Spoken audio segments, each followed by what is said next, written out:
Assalamualaikum warahmatullahi wabarakatuh. Alhamdulillahilladzi 'allama al-Qur'an khalaqal insan wa 'allamahu al-bayan.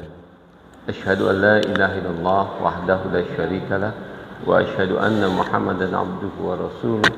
Allahumma shalli wa sallim 'ala sayyidina Muhammad wa 'ala alihi wa sahbihi ajma'in amma ba'du.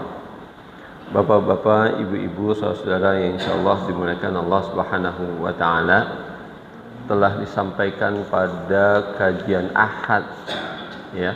Kita sambung pada kajian hari Rabu ini, bahwasanya pada masa Rasulullah Shallallahu Alaihi Wasallam berdakwah awal mula di kota Mekah itu pada abad ke-6 itu, konsep tentang Tuhan itu sudah hancur berantakan. Tuhan yang sejak zaman Nabi Adam yang dibawa itu konsepnya adalah tauhid, ahad, Tuhan itu esa, kemudian berubah menjadi paganisme. Jadi berhala-berhala, kemudian menjadi Tuhan banyak, jadi dewa-dewa dan seterusnya. Lalu kemudian yang kedua, agama yang juga dibawa sejak Nabi Adam terus sampai dengan Nabi Ibrahim yang berpesan kepada kita semua, yaitu cukuplah agama ini, innallaha astafa lakumuddin fala tamutunna illa wa antum muslimun, dibawa, dipesankan oleh Nabi Ibrahim, dipesankan oleh Nabi Ishak, ya, dipesankan oleh Nabi Ismail, dipesankan oleh Yakub terus sampai keturunannya, ya, itu kemudian ya mengalami perubahan yang besar, di mana agama pada masa itu sudah juga berubah dari awal mulanya.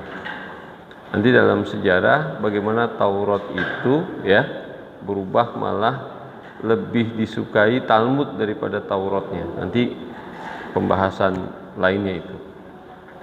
Pada intinya informasi yang Allah berikan dalam Al-Quran dalam surah An-Nisa ayat 46 itu bahwa minal ladzina hadu yuharrifuna kalima an mawadhihi, yaitu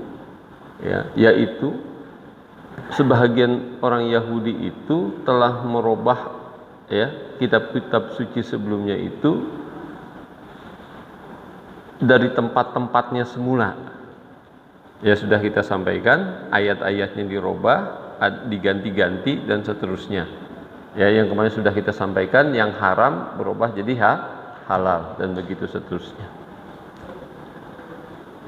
Dan kemudian sisi sosial budaya, politik, ekonomi di masa itu pun juga oleh karena konsep Tuhan, konsep agama yang membimbing manusia itu, ya, bagaimana mengelola kehidupan yang taat kepada Allah, mengelola kehidupan bagaimana nafkahnya itu halal, bagaimana hubungan antar sesama manusia itu rukun, damai dan seterusnya.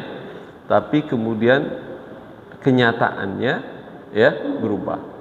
Misalnya surah Ali Imran ayat 75 menginformasikan bagaimana ada orang Yahudi yang kalau dititipkan harta, maka harta itu akan kembali seperti yang semula.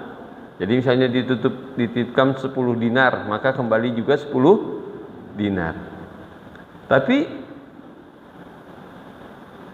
sebagian Yahudi dititipkan 1 dinar pun tidak kembali, dan mereka tidak merasa berdosa. Kenapa? Kata orang Yahudi, kalau kami melakukan itu sebagai orang Yahudi kepada orang di luar Yahudi itu nggak ada masalah, nggak ada dosa, karena kitab mereka berubah. Mereka mengatakan bahwa kami bangsa yang terbaik, yang hebat daripada orang lain. Jadi kalau dia melakukan itu kepada orang lain itu nggak ada masalah. Tapi kalau orang lain melakukan kecurangan kepada dia, dia nggak mau. Maka digambarkan dalam yang kita kenal dalam surah Al-Mutaffifin, bagaimana orang kalau kita menimbang orang lain menimbang untuk dia, harusnya pas sesuai dengan ukurannya. Tapi kalau dia menimbang untuk orang lain, dia kurangi ukurannya, dia berlaku curang. Dan itu bagi mereka nggak ada masalah. Riba, ya, pada masa itu dirintis oleh Yahudi. Sogok menyogok itu juga budaya Yahudi pada masa itu. Nah, kemudian ibu kalau paham, ibu zaman jahiliyah dulu, itu ibu bisa diwariskan ke anaknya. Jadi saya bisa dikawin sama anaknya. Kacau gak tuh pikiran pada masa itu? Ngerti ya Bu ya? Ini perempuan hamil, siapa bapaknya? Gampang dikumpulin aja tuh laki-laki semua. Nah ini anaknya mirip lu aja jadi lakinya gitu. Hancur, sudah berantakan sosial budaya, pemikiran pada saat itu. Hancur semua. Maka kemudian Allah menurunkan apa? Iqra, yaitu apa? Politik pada masa itu juga di Persia maupun di Bizantium, di kerajaan Romawi itu juga penindasan. Rakyat itu dikenai pajak setinggi-tingginya. Sementara pejabat-pejabat daerah, pejabat-pejabat lokal, pejabat-pejabat pusat semuanya kaya raya. Semena-mena, poya-poya, rakyat yang susah. Nah, makanya kita jangan jadi kayak gitu. Bikin proyek, tapi yang susah siapa? Rakyatnya. Untuk siapa? Kemegahan raja-raja pada masa itu. Untuk kemegahan raja pada masa itu. Itu juga. Kalau jadi RW juga sama. Bikin ini, bikin itu untuk kemegahan RW-nya. Misalnya kayak begitu. Misalnya. Yang penting kan bukan soal kemegahan itu semua sebenarnya, bukan. Tapi bagaimana agama ini ya membimbing kita semua, mempromosikan. Kalau Islam begitu datang, yang dipromosikan dua hal utamanya, yaitu adalah albir wal adl, kebajikan dan keadilan. Ya, kebajikan dan keadilan itu yang dipromosikan. Tapi itu dalam promosi konsep sosialnya. Ya, promosi awalnya tentu saja akidah. Nah, makanya kemudian turun kemarin disebut, kita jelaskan surah apa? Al-Muzammil. Ya ayyuhal muzammil, qumil laila ila qalila, dan seterusnya. Itu rangkaian setelah turunnya surah yang pertama, ayat yang pertama, yaitu Iqra bismi rabbikal ladzi khalaq. Jadi suruh baca Al-Quran ini supaya alam pikirannya, pola pikir orang pada masa itu tidak lagi melanjutkan tradisi pola pikir yang lama. Yaitu pola pikir apa? Tadi yang kepada perempuan, malu punya anak perempuan, maka anak perempuan dibunuh, gitu kan? Tidak lagi dilanjutkan. Semua manusia itu sama di hadapan Allah, laki maupun perempuan. Ya. Tidak lagi dilanjutkan, orang dibuat level-level, jadi kasta-kasta. Ya. Kan masyarakat nggak pakai level-level, betul nggak? Nggak ada kaya, nggak ada miskin, nggak ada bangsawan di sini. Itu nggak boleh lagi dilanjutkan. Nah, tradisi itu nggak boleh dilanjutkan, budaya semacam itu, sistem sosial semacam itu nggak boleh dilanjutkan. Itu yang dipromosikan oleh Al-Quran. Itu yang dipromosikan oleh Al-Quran. Ya, di masa itu, ya, di masa itu. Kemudian apa lagi? Tadi soal dagang, berlaku curang juga nggak boleh lagi dilanjutkan. Nah, itu kalau misalnya yang disepakati adalah surah Mudaththir bukan Al-Muzammil, Kan ada yang sepakat setelah Iqra adalah Al-Muzammil. Ada juga yang mengatakan adalah surah Al-Mudaththir. Ya. Sama intinya, begitu dia menguasai Al-Qur'an, dia membaca ayat-ayat Allah ini yang diturunkan atau yang disampaikan Nabi Muhammad, maka disampaikan kepada orang lain. Ya ayyuhal mudaththir qum fa'anzir. Diberi semua, diminta untuk memberi peringatan, untuk berdakwah, yaitu menyampaikan apa yang disampaikan Nabi Muhammad, disampaikan lagi kepada orang lain. Itu dia. Misalnya ada ayat di tengah-tengahnya wala tamnun tastaktsir, yaitu janganlah kamu memberi karena untuk mendapatkan yang lebih banyak. Saya nih ngasih ke masjid, tapi saya bisa jadi lebih banyak dapatnya. Saya mengharapkan lebih banyak. Misalnya saya ngasih ke masjid, tapi saya dikasih jadwal ceramah ini yang honornya ada ini segala macam. Paham ya Pak ya? Jadi ngasih kecil tapi dapatnya mau lebih besar. Itu otak-otak kayak begitu itu nggak boleh lagi. Gitu kira-kira. Nggak ada lagi begitu, yang begitu itu nggak boleh lagi. Nah, jadi begitu Rasulullah Shallallahu Alaihi Wasallam membawa konsep la ilaha illallah Muhammad Rasulullah, berarti kan itu harus hilang. Bagaimana hilangnya? Nih prosesnya begini. Nah, kalau kemudian ilah, dewa-dewa, bukan Tuhan, ya bukan Tuhan.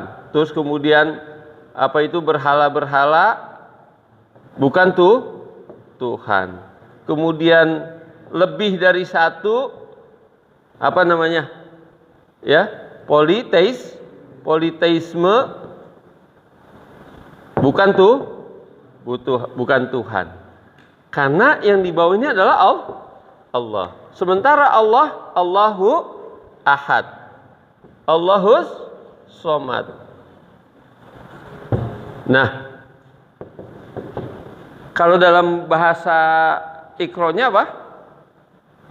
Khalaq, yang menciptakan, yang telah menciptakan, ya, yang telah menciptakan. Nah, ini nggak dipenuhi, semua syarat ini nggak dipenuhi sama Tuhan-Tuhan yang lain, nggak dipenuhi, nggak memenuhi syarat itu semua. Nah, ini makanya terjadi revolusi berpikir besar-besaran pada saat itu, ya perubahan berpikir yang menyentakkan pemikiran pada saat itu. Orang banyak nggak setuju, pendeta-pendeta nggak setuju. Tapi di balik ini semua berimplikasi pada sosial, budaya, politik, ekonomi. Berimplikasi ke sana. Kalau sudah la ilaha illallah, tidak ada Tuhan selain Allah, maka yang menjadi ukuran adalah apa? Yang menjadi panduan adalah Al-Quran dan Sunnah. As-Sunnah. Al-Quran dan As-Sunnah. Quran dan hadis itu yang jadi ukuran. Nah, kemarin yang jadi pemimpin siapa? Enggak pakai ukuran Quran dan Sunnah. Yang penting dia bapaknya siapa? Oh, bangsawan, keturunan bangsawan, jadi pemimpin. Benar nggak? Oh, dia orang kaya, jadi pemimpin. Kan digambarkan waktu Yahudi milih pemimpin pada masa itu, dia cari orang yang bisa membebaskan orang Yahudi dari penjajahan itu semua. Kan Yahudi jadi budak-budak, Pak. Sepanjang sejarah itu jadi budak dia. Nah, cuma sepanjang sejarah itu orang tahu orang Yahudi itu curang. Jangan dia pernah dikasih kesempatan, maka dia akan merebut kekuasaan dan kemudian dia akan menindas yang lain. Itu orang udah tahu. Pada masa itu orang udah tahu karakter Yahudi. Pada masa itu. Disebutnya kayak begitu. Ya, dia ngerusak agama dia. Ya kan? Nah, jadi punya implikasi pada sosial, budaya, politik, ekonomi. Nah, kalau ini dilakukan panduannya adalah Quran dan Sunnah, maka yang terjadi hukumnya harus kemana? Quran dan Sunnah. Berarti tadi yang memancung atau mengubur wanita nggak boleh lagi, ya kan? Yang kedua, pada masa itu misalnya Abu Jahal seenak-enaknya aja bikin hukum, kemudian dia menguasai perdagangan pada masa itu, nggak bisa lagi. Kan harus adil, gitu kan?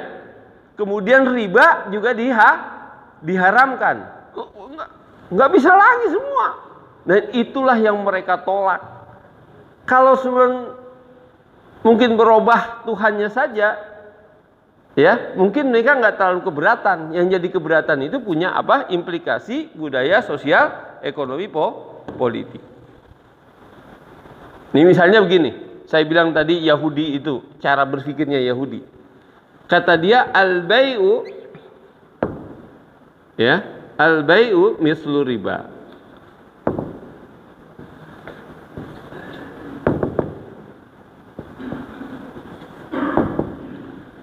Kata dia jual beli itu sama dengan riba.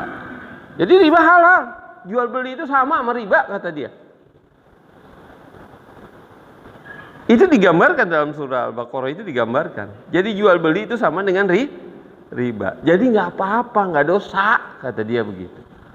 Nah Allah bilang wa ahalallahu al-bai' wa haramar riba. Allah menghalalkan jual beli dan mengharamkan Jadi Allah bilang ini halal al-bai' jual beli, ini riba haram. Terus kata dia halal sama haram sama, bener nggak?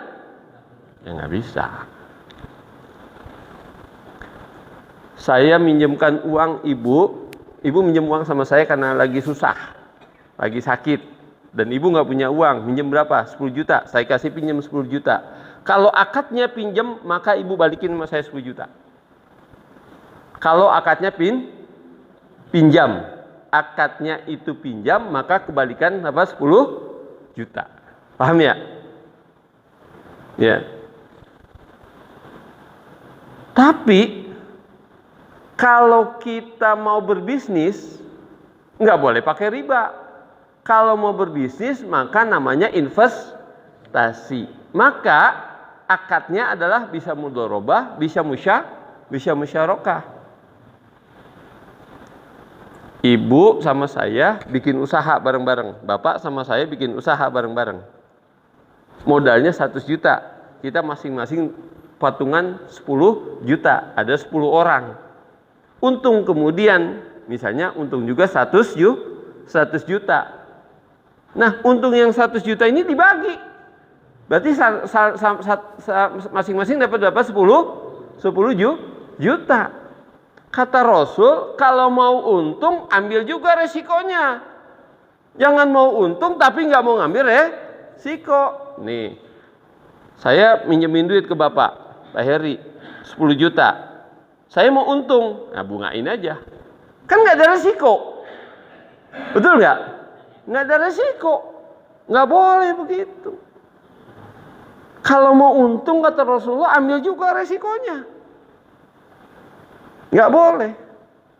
Nah jadi beda tuh jual beli dengan riba. Kalau ini sekarang nih bensin naik nih. Nah ibu bapak yang nggak pakai kredit syariah, ini sekarang bensin naik. Ini KPR-nya harganya naik udah. Cicilannya naik langsung. Kalau dalam syariah kan flat. Janjinya cicil misalnya sebulan 2 juta, ya udah sampai akhir 2 juta. Kalau ini naik ini semua, karena riba. Gitu. Nah ini dirubah. Nah sekarang waktu kita ngomongin ku anfusakum wa ahlikum naro, kita mau jaga anak kita. Lah kita mau jaga anak kita suruh jaga apa? Tadi kan pesannya Nabi Ibrahim apa? Nih agama Islam ini yang dipegang. Ya, pesannya Luqman apa? La tusyrik billah, inna syirka la zulmun azim. Dipegang la ilaha illallah dan nggak boleh syirik. Itu pesannya para nabi semua. Itu pesannya. Lah kalau pikiran kita hancur, Kalau sekarang pikiran kita ini rusak, bagaimana mau menjaganya? Ini sekarang pikirin, agama itu semua sama. Berkembang nggak di masyarakat? Berkembang nggak di kalangan ibu-ibu? Berkembang di kalangan masyarakat? Berkembang kan? Lah, kalau begitu kita bagaimana mau mewariskan kepada anak-anak pesannya Nabi Ibrahim? Kita mau melanjutkan pesannya Nabi Ibrahim, ya nggak bisa. Nah, oleh karena itu turunan-turunannya adalah dari la ilaha illallah, misalnya kan bismi rabbika. Iqra-nya kan iqra bismi rabbika. Kan tulisannya gini. Nah, ini rabbikanya diganti dengan Allah. Jadinya apa nih? Bismillah. Robnya kan diganti dengan Allah. Gitu kan ya? Jadi bismillah. Nah, bismillah itu adalah sudut pandang. Nih, saya minum bismillahirrahmanirrahim. Karena saya punya keyakinan yang menciptakan air ini adalah Allah. Yang membuat hilangnya dahaga saya adalah juga Allah. Bukan air itu. Paham nggak maksud saya? Ini bagian dari akidah. Waktu kita ngomong bismillahirrahmanirrahim, waktu kita minum, itu yang ciptakan air siapa? Allah. Dan yang menghilangkan hausnya kita siapa? Allah, bukan air itu. Kita makan bismillahirrahmanirrahim. Jangan sampai di kepala kita bahwa makanan ini bikin kita kenyang, bikin kita sehat. Bukan. Yang bikin kita kenyang, bikin kita sehat siapa? Allah. Gitu. Nah, ibu nih punya cucu. Ini ibu-ibu nih yang masih muda berarti punya anak. Lagi motong-motong sayuran gitu ya Bu ya.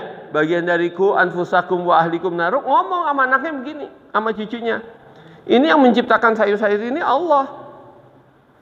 Nanti waktu ibu masak, ini yang bikin matang Allah. Bukan ibu yang masak. Enggak, kalau Allah nggak izinkan nggak makan, matang ini sayur.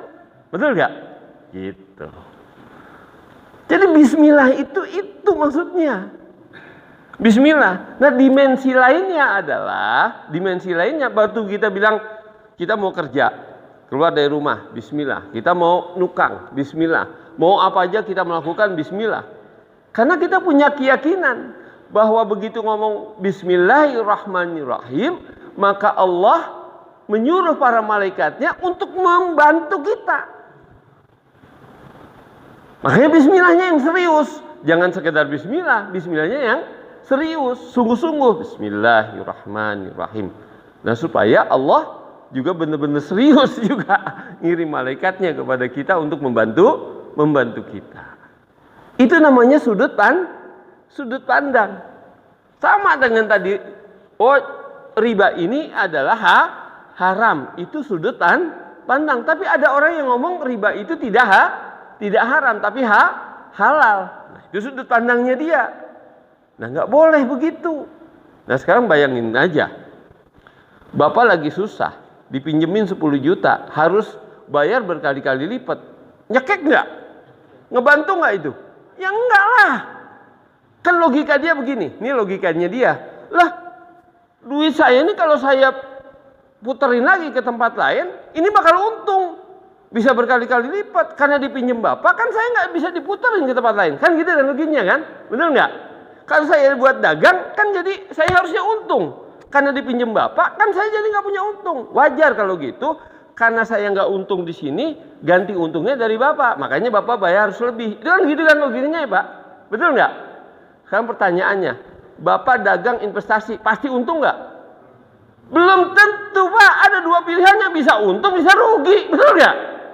La ilaha illallah. Nggak, jadi belum tentu. Siapa yang bilang harus untung? Belum tentu untung. Bisa untung, bisa rugi. Paham ya Pak ya? Bisa untung, bisa rugi. Dan kita tidak bisa memastikan masa depan. Siapa yang bisa memastikan masa depan? Cuma Allah. 2 tahun, 3 tahun, bahkan besok aja kita nggak bisa menentukan masa depan kita sendiri. Betul nggak? Nah, oleh karena itu, ini namanya sudut pandang. Begitu disebut Iqra, ini loh perdalam ini yang dibawa oleh Rasulullah SAW. Ini perdalam ayat-ayat Allah. Nah kita yakini ini sudut pandang kita kayak gitu. Nah kalau sudut pandang kita rusak, bagaimana kita mau ngomongin ku anfusakum wa ahlikum naro? Contoh, ku anfusakum wa ahlikum naro. Udah jangan ikut-ikutan. Dia anak tetangga begitu, kamu diem aja di sini. Nah sementara dia nggak mau memperbaiki anak tetangga lainnya. Kan itu pikiran rusak. Yang kemarin kan saya bilang, kita mau memperbaiki keluarga kita, tapi perlu nggak memperbaiki lingkungan? Perlu. Nah sekarang begini, ini anak-anak semuanya nggak pada sholat, banyak yang nggak pada sholat, anak-anak banyak yang nongkrong, kita biarkan aja begitu. Lah anak kita terpengaruh nggak bisa sama lingkungannya? Terpengaruh oleh lingkungannya. Itu pikiran rusak. Kalau ibu mikir orang tua, banyak yang berpikir seperti itu. Udah biarin aja anak orang, salah. Oleh karena itulah kita harus bersama-sama berjamaah, sebagaimana berjamaah di masjid, bersama-sama juga berjamaah untuk membenahi lingkungan kita bersama-sama. Benahi lingkungan kita sama-sama. Jangan pikiran kita rusak. Jadi ya, saya ditanya sama orang, masjid ini sepi dari dulu, nggak begitu-gitu. Waktu saya jadi RW, lah saya tanya, ente udah lama jamaah di sini lakukan apa? Kan begitu jadinya saya tanya, kan saya balik, gitu kan ya? Nah tiba-tiba saya disuruh begitu jadi RW suruh ngeramein masjid. Nah itu perlu proses yang panjang, perlu proses yang panjang. Nah ini ada yang ngaji, ini ada sekarang 130 anak. 130 anak. Kira-kira yang jadi nanti, yang jadi soleh-solehah, kira-kira berapa orang? Nggak tahu kita. Bisa nggak cuma 1, 2, 3 orang? Iya bisa jadi, karena nggak bakal jadi yang biasanya, yang umumnya kalau diajak kebaikan hanya sedikit yang mau, yang jadi. Itu emang begitu. Nabi Muhammad juga begitu. Nabi Isa juga begitu. Tapi yang dari sedikit ini kemudian konsisten terus melakukan, maka kemudian dia bisa membentuk lingkungan. Makanya kemarin kita bilang, kita harus melakukan apa? Kita harus punya halakoh. Nah problemnya kita SDM yang melakukan halakoh ini kita nggak punya. Mungkin punya tapi nggak mau. Karena kan dia harus punya waktu ya untuk meluangkan waktu membina anak-anak.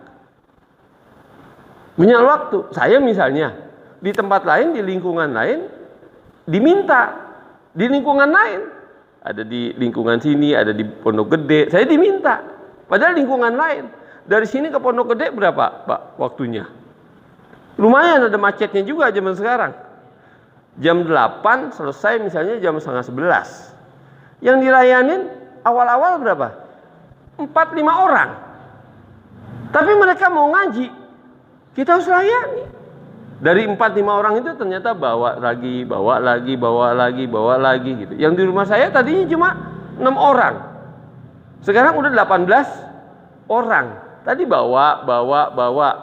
Nah, yang 18 orang yang selebihnya udah levelnya udah bagus. Hafalannya udah bagus, bacaan Qur'annya udah bagus. Kita kasih sama guru yang lebih bagus lagi supaya ilmunya nambah, akhlaknya nambah, perannya nambah. Nah, sama kita datang lagi yang baru. Begitu terus. Jadi nanti munculnya komunitas kebaikan, komunitas yang mempromosikan kebaikan. Nah, dari lingkungan kecil itu, itulah yang membuat masyarakat kita jadi lebih baik. Nah, itu sudut pandang namanya. Lah bagaimana mungkin kita nggak baca? Bagaimana mungkin kita nggak belajar sejarah? Terus kita pengen masjid ini rame, terus lingkungan rame, lingkungan jadi bagus semua, jadi cinta pada Al-Quran? Nggak mungkin. Kita harus baca Quran, kita harus baca sejarah, kita harus belajar sama gurunya. Ya, supaya ini kita bisa membentuk lingkungan. Ya, saya nerima ini karena saya jadi RW. Saya punya misi itu. Yaitu bagaimana anak-anak, makanya yang kita urus pertama-tama bukan hal yang bangunan apa segala macam, keamanan yang paling penting yang kita urus di awal-awal. Makanya bikin pagar-pagar sebenarnya. Tapi yang paling penting adalah ininya. Nih, ada majelis ta'lim udah dirintis sejak dari awal. Kita tinggal ngeramein aja. Terus yang kedua apa tuh? Madrasah. Kita bikin madrasah. Ya kan? Yang ketiga kita bikin tadi simpul-simpul halakoh buat remaja, udah dibuat. Dulu almarhum Bu Ayu itu tugasnya tuh. Dia udah bikin berapa tuh, dan jadi berapa itu anak-anak muda yang perempuannya. Yang laki-lakinya seterusnya sama istri saya dan seterusnya sama saya juga terlibat, itu ada berapa jadi. Kayak Fitri itu dari kelas 4 SD. Nah di sana dia udah bikin Ikatan Pemuda Dahlia. Ada belasan puluhan orang ada di sana ikut yang bisa menggerakkan.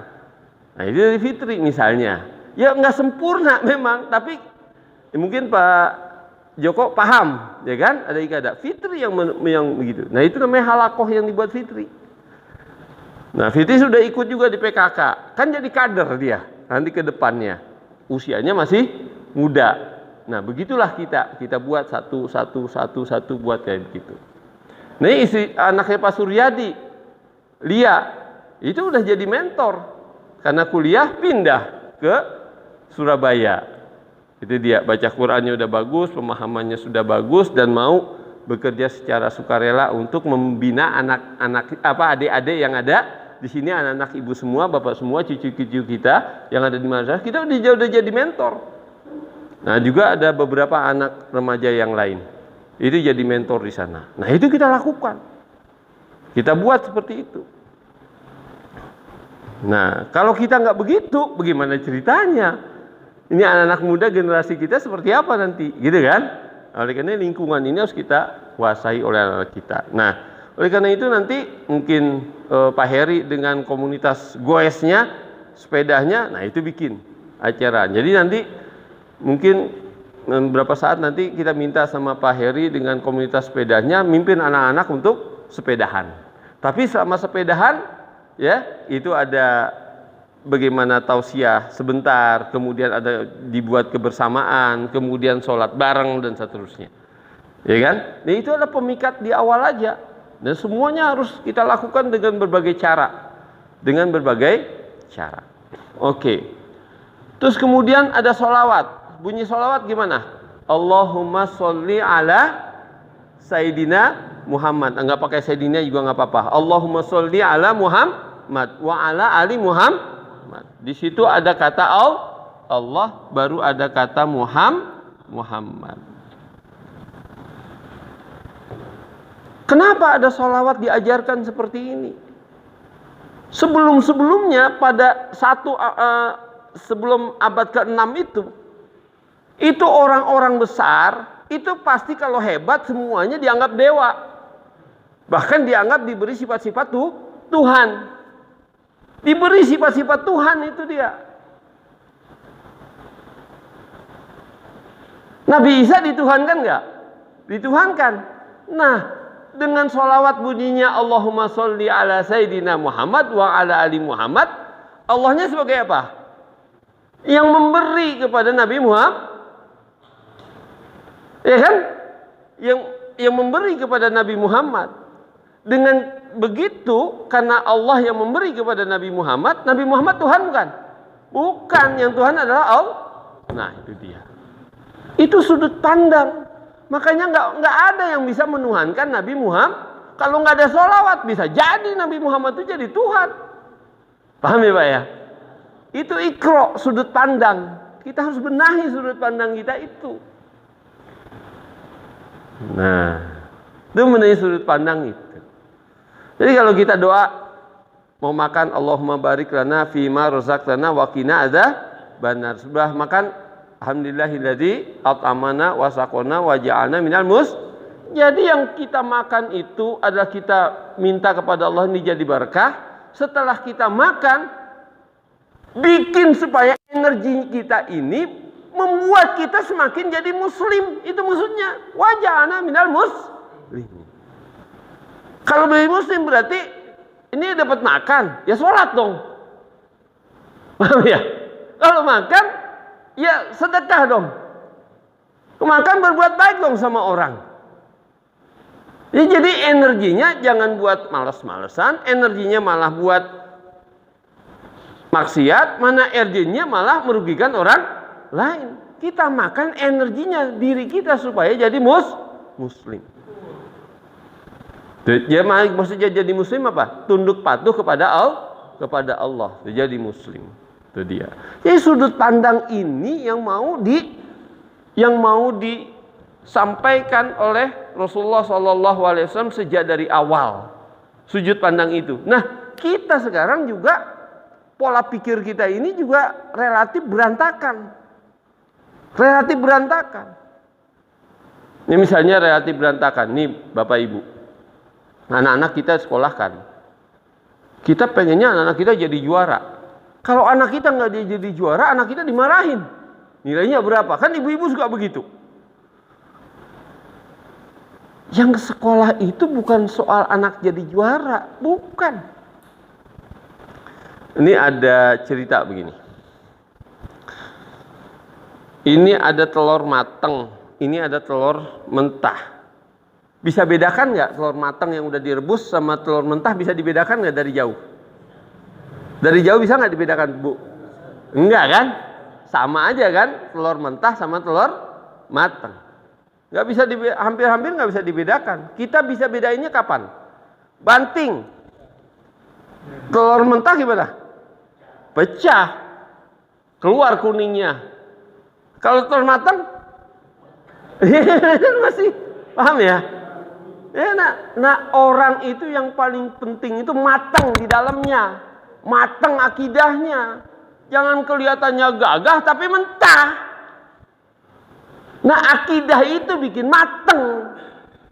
Akidah itu yang bikin matang. Sholat itu yang bikin matang. Kalau orang sholat, kan udah saya sampaikan, pasti dia gimana? Dia rendah hati. Itu orang sholat. Orang dia sujud, sama nggak sujudnya sama yang lain? Sama aja. Mau jenderal, mau dia kopral, bacaannya sama nggak? Allahu Akbar juga. Gerakannya sama nggak? Sama juga. Sujudnya sama nggak? Sama. Boleh nggak jenderal imamnya kopral, makmumnya jenderal, jenderal ini salam duluan? Boleh nggak? Ya nggak boleh, ngikutin kopral yang jadi imam. Sama semua. Lah berarti semua orang sama di hadapan Allah. Itu pola pikirnya. Lah kita ada orang misalnya miskin, kita beda perlakuannya sama orang. Nggak boleh begitu. Nggak boleh. Nih, ada orang kemarin Pak Willy tahu jadi ininya. Pak RW, saya mau ngaji. Anak muda ngomong kepada saya. Ya boleh, ngaji kapan? Itu dia. Ini anak ini dipandang ada informasi ya agak stres. Tapi dia ngomong kayak begitu harus kita layani dengan baik gak? Lah kan kita nggak tahu kalau Allah beri hidayah sama dia buat dia baik setelah ngaji, jadi hebat nggak dia? Bisa jadi hebat. Lah kita tahu ada orang yang dulunya stres saja bisa jadi baik, ya kan? Bisa jadi sembuh. Lah kan pola pikir kita adalah semua orang yang datang minta bantuan kepada kita berarti itu Allah telah mengirim kepada kita dan kita harus memberikan respon yang positif untuk dia. Positif untuk dia. Jadi pola pikir kita ini kita harus rubah. Kalau sholat ini berjamaah, maka dalam kehidupan sosial juga harus berjamaah. Untuk bantu-membantu. Nah, kita bikin situasi itu. Sehingga ku anfusakumnya berjamaah. Enggak keluarga saya sendirian, keluarga ibu sendirian, tapi berjamaah. Kalau sama-sama berjamaah begitu, ngajak anaknya ngaji, ngajak anaknya sholat di masjid, enak gak Bu? Dan terus dia main sama anak-anak kita yang orang tuanya kita tahu dia ngajak ke masjid, ngajak ngaji, kan kita aman nggak anak kita kalau main sama dia? Aman ya? Nah aman, begitu dah. Nah, pola pikir ini yang harus dirubah, pola pikirnya. Nah, yang kedua, bahwa agama ini bukanlah agama yang vertikal, belaka, tapi juga adalah agama yang vertikal dan horizontal sekaligus, yaitu mengajarkan mengabdi kepada Allah, tetapi juga harus punya bukti pengabdian kepada Allah itu dibuktikan dengan pengabdian kepada masyarakat. Semua sama yang begitu, semua sama. Coba Idul Kurban. Kurban itu sebenarnya apa? Pengabdian kita kepada Allah. Tapi daging kurbannya untuk siapa? Untuk masyarakat. Zakat gitu juga kan? Itu membuktikan keimanan kita kepada Allah. Kalau enggak, ya, maka kemudian yang merasakan juga adalah masyarakat. Coba ukurannya. Emang ukurannya sholat di sholat? Bukan. Ukurannya sholat adalah perilaku kita. Ukurannya sholat, sukses itu adalah semakin kita menebar kebaikan di masyarakat. Coba bayangin. La yu'minu ahadukum, tidak beriman seseorang, ya, kecuali orang itu falyukrim daifahu, kalau dia memuliakan tamunya. Kalau enggak memuliakan tamunya berarti dia dianggap tidak mukmin. Tidak beriman seseorang kalau dia tidak mencintai saudaranya seperti mencintai dirinya sendiri. Ukurannya mana iman? Yaitu di vertikal. Padahal iman itu kepada Allah. Tapi ukurannya apa? Di sosial, yaitu di horizontal. Nah, ini otak kita ini harus dirubah. Kita tiap hari datang ke masjid, tapi nggak punya peran sosial kita, itu masalah. Jadi sholatnya nggak selesai, baru Allahu Akbar sampai sujud, tapi nggak pernah salam, nggak lengkap sholatnya. Nah, sholat ada imam, berarti kita ikut imam. Hatta imam itu salah, kalau diingatin salah, ikutin juga enggak? Ikutin. Ya, baru setelah itu diingatkan. Nah, baru diingatkan, baru dia sujud sahwi. Kan gitu. Nah, kalau dia sudah diingatkan, ya silakan. Ya, dia diingatkan dia mau, ya berarti dia perbaiki. Baru kemudian ditambah sujud sahwi. Gitu dia. Jadi ada pola pikir yang harus dibenahi di masyarakat kita ini. Ya, dibenahi. Jadi bukan begitu dibilang iqra terus ya ayyuhal muzammil itu untuk ayat masa lalu. Itu untuk kita semua. Untuk membenahi pola pikir kita yang keliru. Jadi akhirnya ada orang yang menulis begini. Jangan-jangan Allah yang kita sembah ini bukan Allah menurut Allah atau Allah yang disampaikan oleh Rasulullah kepada kita. Tapi Allahnya menurut kita sendiri. Kan ada orang mau jadi pejabat, dia sholat tahajud. Jadi sholat tahajudnya mau jadi paham ya Pak? Kan berarti Allahnya menurut siapa? Menurut Allah apa menurut dia? Menurut dia. Gitu dia. Ada orang zakat, dia baik sama orang supaya hartanya nggak diambil sama Allah. Kan gitu. Jadi itu kan waktu dia zakat supaya hartanya nggak diambil sama Allah kan untuk supaya nggak diambil atau dia nggak rugi, kan masih ego ada di situ untuk dirinya sendiri. Padahal zakat untuk orang lain, untuk mensejahterakan masyarakat kita yang kurang mampu. Itu dia. Itu intinya agama kita. Itu intinya agama kita. Jadi kita sholat tapi nggak melakukan kebaikan-kebaikan sosial, nah itu belum, sesungguhnya dia belum sholat. Bisa jadi itu yang dinamakan dengan fawailul lil musholin, celakalah orang yang sholat. Itu dia, celaka yang sholat. Nah, jadi begitu kita mau ku anfusakum wa ahlikum naro, ini benahi dulu nih alam pikiran kita sendiri, pola pikir sendiri, supaya kita bisa menyampaikan yang benar, ya kan? Nah, karena begini, ada ukuran di masyarakat, itu orang lain sama pendapatnya, Dia mendukung di sana. Emang yang namanya benar karena didukung oleh orang banyak jadi benar? Itu pertanyaan saya. Jadi misalnya gini, ini warnanya apa Bu? Biru. Nah, saya sama Pak Heri berdua aja yang ngomong ini warnanya biru. Tapi ibu bapak-bapak semua ini warnanya merah. Bilangnya begitu. Ini warnanya merah. Karena semua orang ini ngomong merah, maka ini jadi benar ya? Jadi benar kan merah kan? Lah yang berarti buta warna dan gila siapa? Saya sama Pak Heri. Kalau giran gini saya nggak mau sendirian, biar sama Pak Heri, ngajak-ngajak Pak Heri. Gitu kan? Kan saya yang dibilang gila, saya yang dibilang buta huruf. Karena apa Bu ini? Dianggap ini warnanya apa tadi? Merah kan? Ibu bilang merah. Dan semua bilang merah. Kalau saya bilang biru siapa yang salah? Saya kan yang bilang salah kan?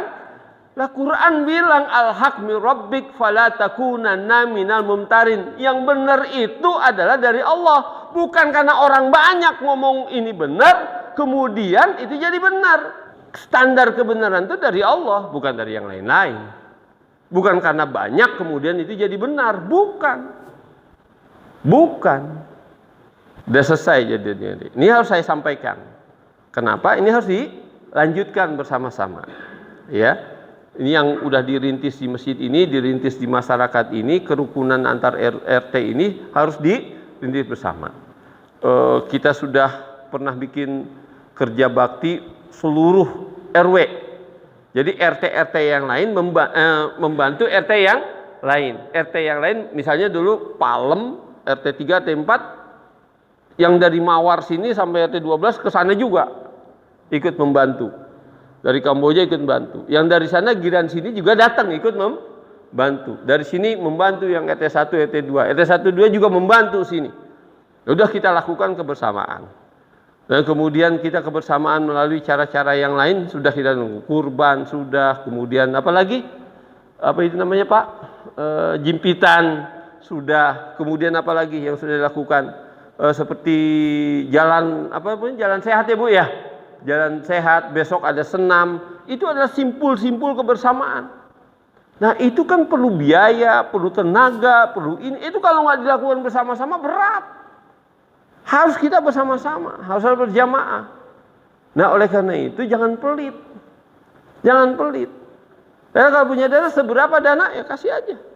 Ya buat ini, buat setiap program kebaikan. Jangan sampai ketinggalan. Ya, saya pernah contohkan kalimatnya dari Kiai Haji Abdullah Syafi'i yang ulama Betawi yang luar biasa itu. Apa kata dia? Saya udah pernah berapa kali ngomong di sini. Apa kata dia? Kalau dalam soal kebaikan jangan sampai ketinggalan. Hatta ente punya satu paku itu harus nempel tuh di masjid, harus nempel itu di tempat-tempat kebaikan. Tuh kata dia gitu. Hatta itu punya satu paku. Nah, kata Rasulullah, ini infakkan sendi-sendi kita. Kita bantu orang ngangkat di stasiun nih. Berhenti aja begitu turun kereta, kalau agak siang ada sore, berhenti aja dulu. Jangan terus kita langsung pulang. Pasti nanti yang dari Tanah Abang itu banyak orang-orang tua bawa barang dan itu dia nurunin sendiri. Tungguin sebentar, ya udah kesempatan kita tuh. Nah itu infak kita, sodakoh kita tuh. Ini sendi-sendi barang itu, sendi badan kita sodakohkan untuk itu. Ini jadi saksi semua nanti di akhirat. Jangan pulang dulu, tungguin aja dulu. Pasti ada kebaikan nanti di situ. Gitu misalnya. Nah itu berbagai cara kebaikan itu bisa dilaksanakan. Bapak, Ibu, Saudara, ini pesan Kiai. Kalau ibu punya masalah besar, ada masalah yang nggak bisa diselesaikan. Selain sholat tahajud, maka banyak membantu orang lain, banyak sedekah, maka solusi akan datang. Coba aja laksanakan. Ibu mau pergi haji nih, nggak punya duit, bapak nggak punya duit begini. Bikin kebaikan, sholat 5 waktu, tahajud, bikin kebaikan sama orang banyak, ntar ada aja jalan untuk kebaikan. Ada aja orang untuk niatin aja. Pergi haji, ntar Allah yang urus itu. Ngomong sama Allah, ya kan? Biar dia yang urus, biar Allah yang urus kita pergi haji. Bikin cara seperti itu. Gitu dia. Nah, kita ngelihat berapa banyak orang ikhlas gini. Bu, Bapak terakhir, ada orang yang meminta, ada orang yang tidak meminta. Ada orang yang tidak meminta tapi dia miskin. Tapi dia tidak meminta. Miskin tapi tidak meminta. Kata Rasulullah, berikan dulu kepada yang tidak meminta, baru kepada yang meminta. Ada orang yang kalau minta malu sama Allah. Kalau minta dia malu sama Allah. Orang menganggap dia itu seperti orang punya, orang mampu, kayaknya dia mampu. Padahal dia menutupi ketidakmampuannya, kesusahannya itu karena dia malu sama Allah kalau dia minta sama orang lain. Dia itu termasuk kekasih Allah. Oleh karena itu kalau ada yang begitu jangan sampai kita nggak tahu. Jangan sampai kita tidak paham dan kita tidak memberi kepada dia. Karena itu dia mulia di hadapan Allah Subhanahu wa taala. Nah, kalau begitu dia baik sama kita, dia jadi saksi nanti di akhirat. Ya kan? Kita dapat syafaat dari orang-orang baik. Jadi kita nih banyak kebaikan nih Bu, nebar kebaikan sama orang itu jadi syafaat. Jadi syafaat itu yang nyelamatin kita nanti di akhirat. Ya, terutama kepada orang tua. Kata Rasulullah, orang tua masih ada. Saya heran orang tuanya masih ada, tapi kok nggak bisa masuk surga? Orang tuanya masih ada, kok nggak bisa masuk surga? Artinya orang tua masih ada. Kalau kita birrul walidain, berbakti kepada orang tua, bisa jadi kita bisa masuk surga. Pintu surga kita itu. Itu dia. Maka muliakan. Nah, Pak, orang tua saya sudah meninggal, gimana? Muliakan dia. Selain mendoakan, sambung silaturahim kepada orang yang pernah berbuat baik sama dia. Beri hadiah tuh kepada orang yang pernah berbuat baik sama dia. Sambung silaturahimnya. Beri hadiah. Begitu dia. Itu salah satu kewajiban kita kepada orang tua. Ya selain kalau punya rezeki ya banyaklah wakaf apa segala macam tuh orang tua kita. Semuanya begitu. Nah, apalagi nanti kalau masjid ini kita mau tinggikan, tinggiin aja dulu. Kalau kita dananya cukup meninggikan, bikin tiang baru, ditinggikan, ini belum nggak apa-apa. Tapi bukan punya dana lagi, setelah ini tinggi, ini jangan dibongkar dulu. Kalau punya duit, baru ini ditinggikan. Begitu ini ditinggikan, ini kan jadi apa nih? Ibu-ibu yang kebanjiran bisa ngungsi di sini. Ibu-ibu yang mau nikahin anaknya bisa pakai di sini nggak? Pakai di sini semuanya. Ya kan? Kalau bisa ningkat, berarti anak-anak bisa tambah kelasnya nggak di atas? Ya kan? Nah, di sana jadi berguna. Lah sekarang ininya kebanjiran, gimana mau ngungsi? Saya kan lihat aduh ngungsinya kemana? Nah, kalau kita sama-sama jadi ringan semuanya. Nah, ini kalau ini wakafnya ini sampai di sini, Masya Allah, anak-anak ngaji di sini, anak-anak sholat di sini, kita semua sholat di sini, ada orang nggak usah bayar terlalu mahal untuk nikah di sini segala macam, orang ngungsi di sini, ini semua luar biasa, pahalanya mengalir terus pada kita, insya Allah itu akan membebaskan kita dari azab kubur dan kemudian kebaikan kita lebih berat daripada kemaksiatan kita dan kemudian Allah masukkan surga gara-gara itu. Amin. Ya Bu ya. Bu-ibu, bapak-bapak, terima kasih atas perhatiannya. Lagi-lagi ini bagaimana kita sama-sama berdiri di sini itu sama-sama adalah bagian dari watawasobil haq, watawasobil sob untuk apa? Membenahi kalau ada alam pikiran kita yang udah rusak. Ya kan? Salah memandang agama kita. Ya, sehingga dengan demikian kita dibenahi, perilaku kita, lisan kita, ibadah kita jauh lebih baik lagi. Mudah-mudahan semua yang hadir di sini Allah bikin sehat walafiat. Yang punya penyakit disembuhkan oleh Allah Subhanahu wa taala, rezekinya ditambah. Kemudian kita dengan rezeki itu semakin bersyukur, semakin bisa membuka pintu rezeki bagi orang lain. Kemudian kita dengan cara seperti itu mudah-mudahan mati dalam keadaan bersyukur, husnul khotimah, ibadahnya makin bagus ya. Assalamualaikum warahmatullahi wabarakatuh.